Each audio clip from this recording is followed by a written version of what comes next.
OK, hey, ce matin, on a des baptêmes, mais c'est glorieux. Et je veux parler de ce sujet quelques minutes.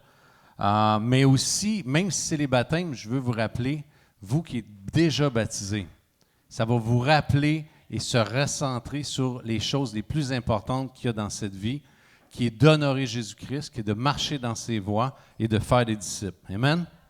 Fait que Seigneur Jésus, bénis ce temps. Merci, Seigneur, de ce que tout le ciel, l'enfer, les hommes, tous vont voir.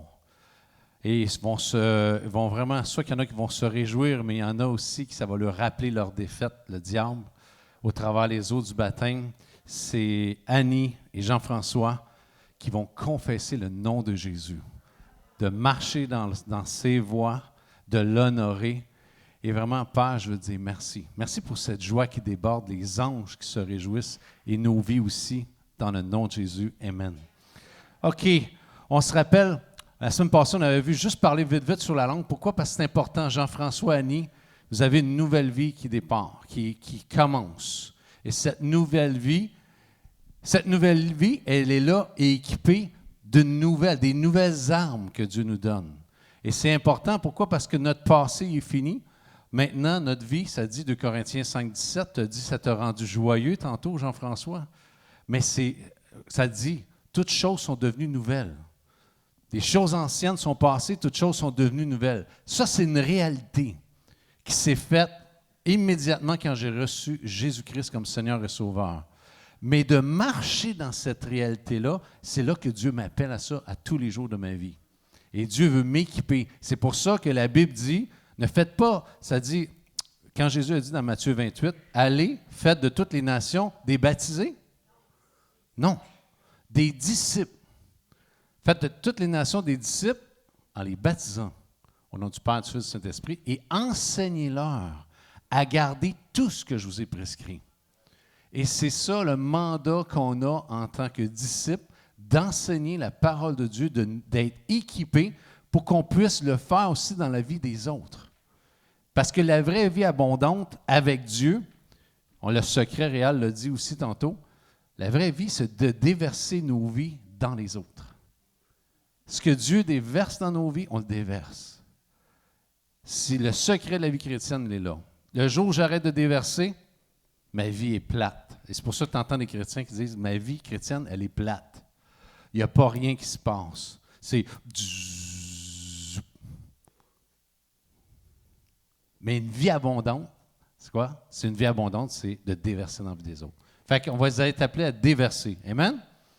Fait que c'est pour ça que nos paroles ont un impact incroyable. Et Dieu, et ce matin, je veux juste se rappeler à quel point les paroles ont une puissance extraordinaire. Parce que ça dit que celui qui confesse le nom de Jésus comme Seigneur et Sauveur sera sauvé. C'est vraiment un impact. Tu es transféré du royaume des ténèbres au royaume de Dieu. Tellement que nos paroles ont de l'impact. Si on commence à parler comme Dieu parle, quand on commence à ajuster nos pensées, notre cœur, nos émotions selon la parole de Dieu, quand on commence à parler la parole de Dieu, les mots de Dieu, il y a un monde qui prend place. Pourquoi? Parce que la parole, Jésus a dit ceci, « Mes paroles sont esprit et vie. » Ah, moi, la pensée positive. Non. Ça, c'est une pensée inférieure. Parce que la pensée positive, d'être positif, c'est toujours pour moi. Tandis que la parole de Dieu, quand je me confie, tu sais, quand ça dit « Ah, moi, je suis capable, je vais le faire. » C'est une automotivation, c'est positif, oui, mais c'est inférieur.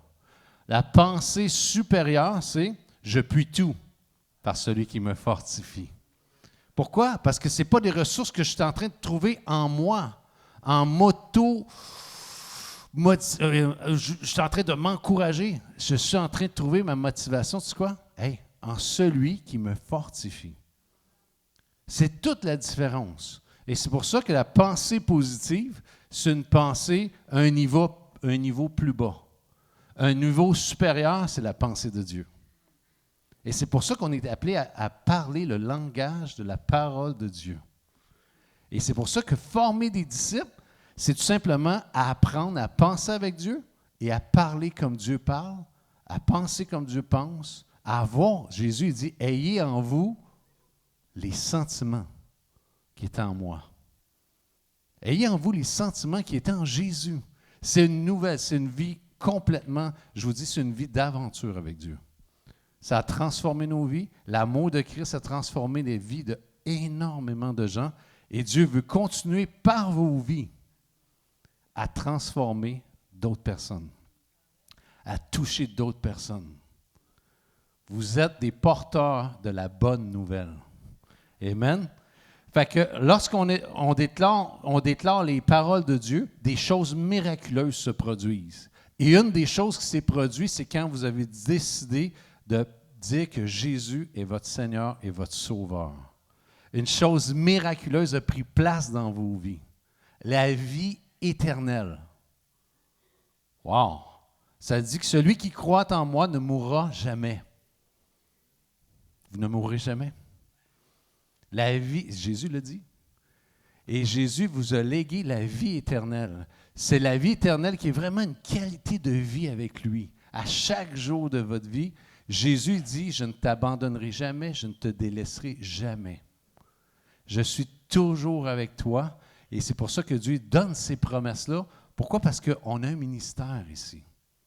Ce n'est pas juste d'aller au Costa Rica. La vie. Ce n'est pas la vie, ça. La vie, c'est de communiquer Christ.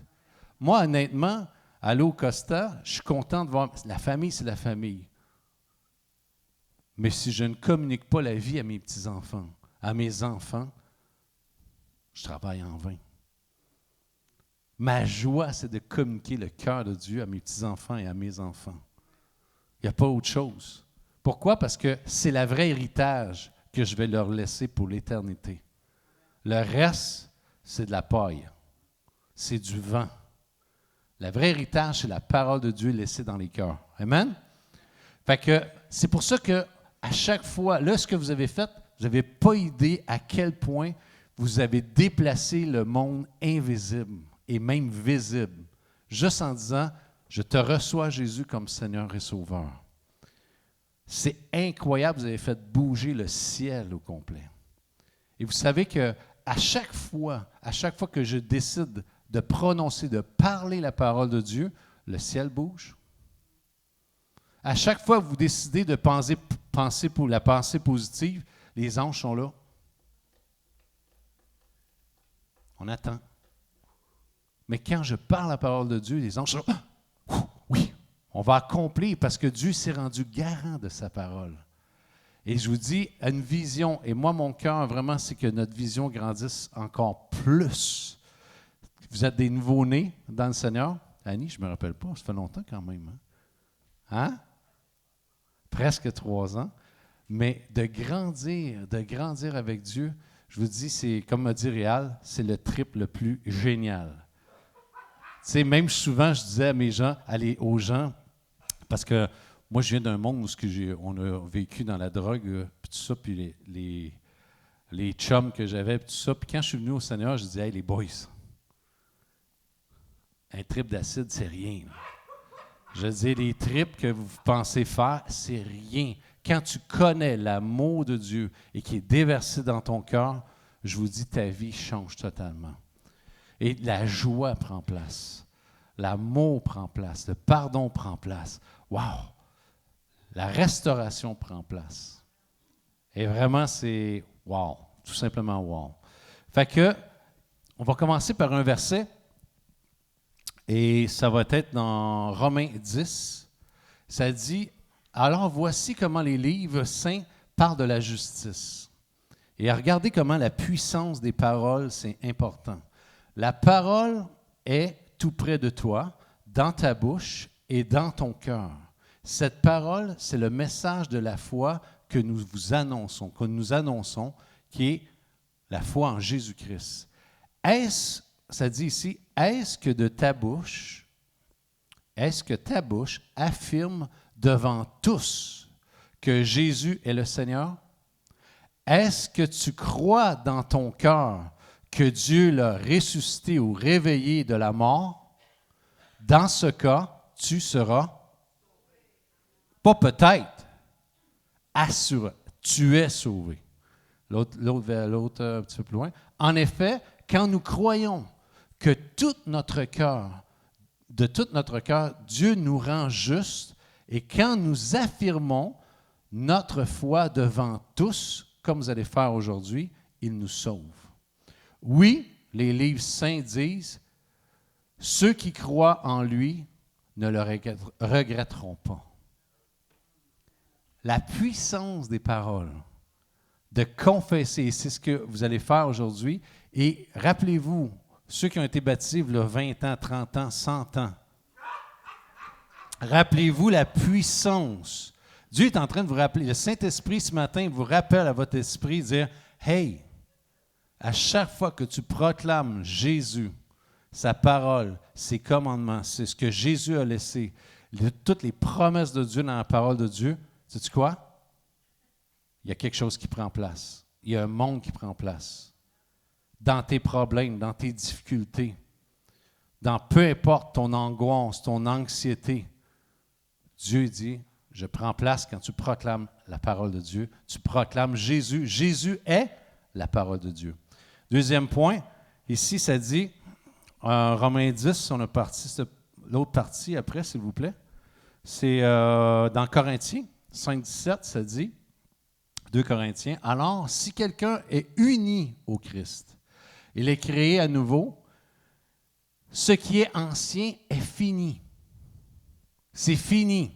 Juste pour vous rappeler, aujourd'hui, là, c'est pour ça que je disais tantôt, l'eau va être sale. Pourquoi? Parce que c'est votre vieille vie qui va rester dans le fond de l'eau. OK? Le mot baptizo, baptême vient du mot baptizo en grec, et qui veut dire immergé dans l'eau. Vous êtes immergé dans la mort avec Christ, et quand vous ressortez de l'eau, vous êtes ressuscité avec lui. En nouveauté de vie. Des nouvelles pensées vont prendre place. Tout en continuant de proclamer la parole de Dieu dans nos vies. Mais, votre vieille vie, on va s'assurer qu'elle reste dans le fond. OK? Oui. D'habitude, est-ce qu'ils vous l'ont dit, Pasteur Jean, vous a-t-il dit qu'il fallait vous pratiquer un peu, au moins 5 minutes au moins pour retenir? Il a oublié, hein? Non. Ils font les ballons. Mais c'est quoi? C'est la vieille vie qui reste en dessous et vous sortez en nouveauté de vie. Et ça, c'est la puissance de résurrection. Elle est en vous. Elle est en nous. Il n'y a plus de raison de se plaindre dans nos vies. La plainte appartient dans le fond de la piscine. Ouais, la déception, dans le fond. Le rejet, dans le fond. Je suis accepté dans le bien-aimé. Je suis maintenant un fils, une fille du roi des rois. Wouh! Toutes choses. Et tout cela vient de Dieu. Il nous a réconciliés avec lui par le Christ et il nous a demandé d'annoncer la réconciliation. C'est votre nouveau mandat. Annoncer la réconciliation. Et ce que vous vivez avec Dieu, on veut le partager. Tellement que c'est, wow, ça transforme nos vies. Et dernier verset, on termine par celui-ci. C'est dans 1 Pierre 3, 21. Ça dit, cette image du baptême, là, ça parle de Moïse, les eaux aussi avant, là, de Noé, excusez, du baptême qui vous sauve aujourd'hui. Vous aussi, le sens du baptême n'est pas d'enlever les saletés du corps, mais de répondre à l'appel de Dieu avec une conscience pure. Le baptême vous sauve parce que Jésus-Christ s'est levé de la mort. Il est ressuscité des morts. Il n'y a pas de puissance dans l'eau qui se fait là. La puissance se fait uniquement aussi, qu'est-ce que ça dit? D'un engagement, d'une bonne conscience aussi envers Dieu qui nous sauve. Maintenant, je ne suis plus appelé à vivre pour moi. Je suis appelé pour vivre pour Jésus-Christ. C'est la réalité du christianisme. C'est la réalité de la bonne nouvelle. Pourquoi? Parce que si elle n'est pas prêchée comme ça et que je reçois Jésus et que je vis pour moi, je vais être le chrétien le plus malheureux qui va exister sur terre. Je ne suis plus appelé à vivre pour moi. Je suis ressuscité avec lui pour lui. Il n'y a pas d'autre évangile. Je ne suis pas ressuscité avec lui pour que ça y aille bien dans ma vie. Pour que je vive, autrement dit, que je vive sur le bord d'une plage en buvant des pina colada. Non. J'ai été ressuscité avec lui pour une nouvelle vie et de marcher dans ses voies et de le faire connaître. C'est ça la réalité de l'Évangile. Et c'est puissant. Jean-François, Annie, la puissance de résurrection est en vous. Parce que vous avez tout simplement confessé Jésus-Christ. Et vous n'avez pas essayé par vos propres moyens de vous sauver. La pensée positive peut dire ceci. « Ouais, mais je suis une bonne personne. Sûrement Dieu va me laisser aller au ciel. Ah oui, sûrement il va me laisser aller au ciel. Sûrement. » Non.